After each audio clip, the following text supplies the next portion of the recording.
전도서 7장 15절에서 18절의 말씀을 보도록 하겠습니다. 오늘 이 말씀을 가지고 진정한 균형은 하나님을 경외하는 것이다. 진정한 균형은 하나님을 경외하는 것이다 라는 제목으로 같이 은혜를 나누기로 합니다. 우리 가끔 건강을 위해서 발을 하나 드는 그런 걸 하죠. 발 하나 드는 거. 그래서 한 발로 균형을 잡는 밸런스를 잡으려고 합니다. 발 한쪽을 들 때 균형을 잡으려고 여러분 어떻게 하십니까? 대부분이 손을 들죠. 손을 들어서 어떻게 하든 양쪽의 밸런스를 잡으려고 합니다. 또 여러분도 알다시피 눈을 감으면 밸런스 잡기도 힘든 거 아시죠? 그래서 될 수 있으면 눈을 뜨죠. 눈 감으면 오래 견디는 사람 많지 않습니다. 눈을 떠서 한 곳을 바라볼 때 균형을 잡게 되는 것을 볼 수 있습니다. 그래서 균형을 잡을 때는 양쪽의 밸런스를 잡고 그 다음에 똑바로 한 곳을 바라볼 때 균형을 잡을 수가 있습니다. 신앙생활도 마찬가지입니다. 신앙생활도 외롭게 걸어가는 길이 있고 힘들게 걸어가는 길이 될 수가 있습니다. 그런 고난과 어려움이 있을 때, 또 마음의 갈등이 있을 때 균형을 잡을 필요가 있습니다. 눈을 뜨고 하나님을 똑바로 바라보시는 저와 여러분 되시길 축원합니다. 모든 것에 극단적인 생각을 갖기보다는 밸런스를 잡고 생각하시는 저와 여러분 되시길 축원합니다. 이 땅에 의롭게 살고자 하는 사람들이 상을 받고 형통하기를 우리는 원하고 있습니다. 악한 사람들은 벌을 받고 망하는 것이 우리가 원하는 것입니다. 그런데 해 아래에서 이 땅에서 우리 눈앞에서요, 악인들이요 형통하고 잘 돼요. 의롭게 살고 믿음으로 살고자 하는 사람들이 오히려 망하고 힘들게 고난 중에 살아가는 사람들을 볼 때가 있습니다. 이런 세상의 모습을 바라볼 때, 이런 세상의 현상을 바라볼 때 우리 마음속에 어떤 것을 느낍니까? 허무감을 느낄 때가 있어요. 저렇게 못된 짓만 하고 속이고 사는데도 잘 먹고 잘 살고, 저렇게 믿음으로 깨끗하게 정직하게 기도하며 사는 사람이 망하고 고통 가운데 있을 때 우리 믿음이 흔들릴 때가 있습니다. 그리고 갈등이 생길 때가 있고 믿음으로 살아가는 것에 대해서 깊은 회의감을 느끼곤 합니다. 저도 목회 현장을 바라보면서 이런 회의감을 느낄 때가 있습니다. 제 눈에 볼 때 저 목사는 진짜 완전한 사기꾼입니다. 제대로 신학도 하지 않았고 또 어디서 안수를 받았는지 알 수 없는 목사입니다. 성경을 제대로 모르고 엉뚱한 설교를 하는 것을 제가 봅니다. 근데 많은 사람들은 그 설교에 은혜를 받습니다. 회중 앞에서 컬컬한 목소리로 기도를 참 은혜롭게 잘합니다. 유창하게 잘합니다. 그런데 개인적으로 기도하는 거 한 번도 본 적이 없어요. 그리고 기도 안 하는 것을 오히려 자랑스럽게 목회자들에게 말하고 다닙니다.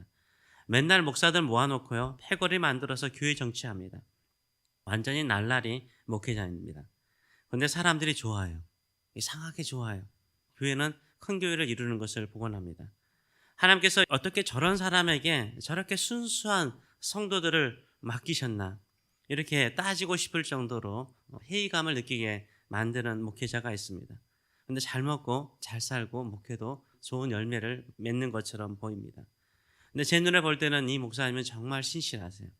정말로 매일 기도하세요. 눈물로 기도하세요. 그리고 성경을 잘 읽으시고 또 성경을 제대로 해석해서 설교하세요. 성도 한 사람 한 사람을 정말로 진심 어리게 목회하십니다. 그런데 교회는 작아요. 집안에도 무한들이 많아. 왜 아픈 사람이 많은지, 어려운 일들이 많은지. 목사인 저도 도저히 이해가 되지 않는 목회 현장을 볼 때가 있습니다. 정직하게 깨끗하게 믿음으로 살고 목회를 하는 사람보다는 이상하게 타락하고 세상과 타협적인 목회를 하는 사람이 잘 되는 거 보면서 회의감을 느끼고 실질적으로 목회를 그만두는 목사님의 소식을 듣곤 합니다. 여러분도 아마 그럴 수 있을 것 같아요. 내가 정직하게 깨끗하게 온전히 주만을 바라보고 믿음으로 사는데 나는 힘들고 어려운데 저 사람을 바라보면 정말 사기꾼도 아니고 믿는 사람이라고 말하기도 힘든 사람인데 교회 와서는 또 잘 베풀면서 또 세상에 나가서는 못된 짓 다 하는데 잘 돼. 하나님 어떻게 이렇게 할 수 있습니까? 이런 회의를 우리가 가질 수 있습니다. 그래서 전도서는 이런 이상한 현실을 이렇게 말하고 있습니다. 15절의 말씀을 보게 되면 내 허무한 날 동안 내가 그 모든 것을 살펴보았대요. 허무한 세상사를 다 살펴보았더니 자기의 의로움에도 불구하고 의롭게 사는 것에도 불구하고 멸망하는 의인이 있대요. 멸망하는 의인이 있고 자기의 악행에도 불구하고 장수하는 악인이 있대요.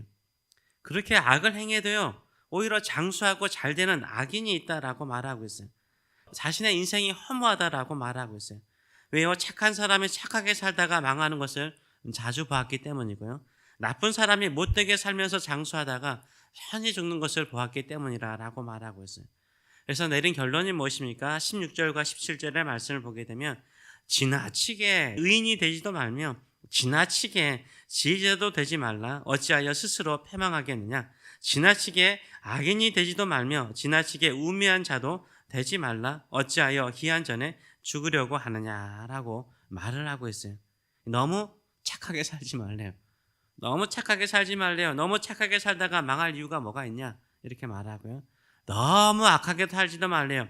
너무 악하다가 하나님께서 일찍 죽게 할 이유가 있느냐? 적당하게 악하고 적당하게 착하게 살라라고 말하는 것처럼 보이죠? 이건 아니죠. 균형을 잡으라는 거예요. 균형을 잡으라는 거예요. 균형을 잡으라는 거예요. 18절의 말씀을 보게 되면 너는 이것도 잡으며 저것에서도 내 손을 놓지 않는 것이 좋다. 균형을 잡으라는 거죠. 밸런스를 잡으라라고 말하고 있습니다. 너무 극단으로 가지 말라라고 말하고 있습니다. 그 극단으로 가지 않은 비결이 무엇입니까? 여호와를 경외하는 자는 이 모든 일에서 벗어날 것이다 라고 말을 하고 있어요.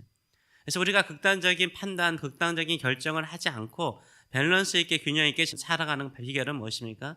하나님을 경외하며 살아가는 것인 줄 믿습니다. 착한 사람이 착하게 살다가 망했다고 나쁜 사람 되려고 하지 마세요. 그렇잖아요. 착한 사람이 착하게 살다가 망했다고 믿음으로 기도하며 살다가 인생이 고난 속에 있다라고 나 믿음으로 안 살고 나도 세상 사람들로 살겠다 이런 극단적인 판단하지 말고 선택하지 말라는 거예요. 나쁜 사람이 악하게 살다가 잘 먹고 잘 살았다고 착하게 사는 것이 헛되다 이렇게 극단적인 판단하지 말라라고 말을 하고 있습니다. 모든 것 다 하나님께 맡기고 하나님을 경외하는 마음으로 살 때 이런 갈등, 이런 회의감에서 벗어날 수 있다라고 말을 하고 있습니다. 하나님만을 온전히 신뢰하고 의뢰하며 살아가시는 저와 여러분 되시길 축원합니다. 이 땅에 일어나는 일들이 우리가 다 이해할 수 없고 다 우리가 받아들일 수 없어요. 여러분의 인생이, 우리의 인생이 다 이해가 되어서 살아가십니까? 다 용납이 되어서 살아갑니까? 이해할 수 없는 일들 얼마나 많아요. 우리가 모르는 일들 얼마나 많아요. 내가 도저히 저건 아니지 이렇게 판단하는 일들이 얼마나 많아요. 그래도 우리 살아가지 않습니까? 마찬가지예요. 이 세상에 사람의 힘이나 세상의 권력이나 나쁜 사람에 의해서 끌려가는 것처럼 보일지라도 아닙니다. 이 세상의 주관자는 하나님이신 줄 믿습니다. 하나님만을 두려워하고 하나님의 통치를 바라보고 살아가시는 저와 여러분 되시길 축원합니다. 그래서 하나님께 모든 것을 맡기고 살아가는 사람은요, 기도하는 사람이에요. 내가 화를 낸다고 일이 바뀌는 거 아니잖아요. 내가 열심을 낸다고 열심을 내긴 해야 되겠지만 그 열심만으로 모든 것이 다 되는 건 아니잖아요. 뭔가 보이지 않는 손길이 있고 보이지 않는 역사가 있잖아요. 우리는 이 세상의 모든 것을 창조하시고 주관하시고 다스리신 분은 하나님이신 것을 믿습니다. 아멘. 또 믿은 성도들은요, 뭘 믿습니까? 하나님 우리를 사랑하신 거 믿잖아요.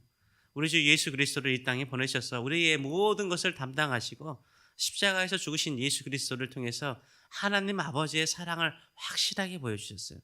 이 땅에서 우리를 통해서 하나님의 선하고 거룩한 일들을 이루실 줄 믿습니다. 아멘. 하나님께서 그것을 이루실 줄 믿습니다.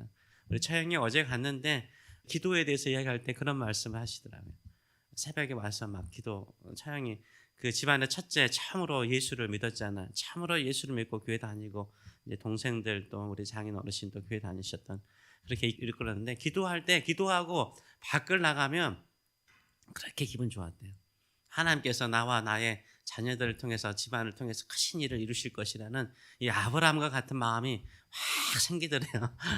그래서 기도하는 것이 너무 좋았다고 이렇게 잠깐 지나가면서 말씀하시는데 제 이 마음에 확 꽂히더라고요. 우리가 그래야 돼요. 비록 인생을 살아가면서 세상을 보면서 이해할 수 없고 용납할 수 없고 우리 믿음을 갈등하게 만드는 수많은 일들이 있더라도요. 거기에 그냥 끌려가면 안 돼요. 하나님 믿습니다. 하나님이 나를 사랑하시고 나의 기도를 사용하여 주시고 나의 인생을 사용하여 주시고 우리 사랑하는 자녀들과 우리 집안을 통해서 하나님의 뜻을 이 땅에 이루실 줄 믿습니다. 나는 끝까지 하나님만을 바라보고 하나님을 경외하며 살겠습니다. 이런 믿음으로 살아가시는 저와 여러분 되시길 축원합니다. 그러면 이런 모든 갈등과 허무감에서 벗어나게 될 줄 믿습니다. 기도하겠습니다.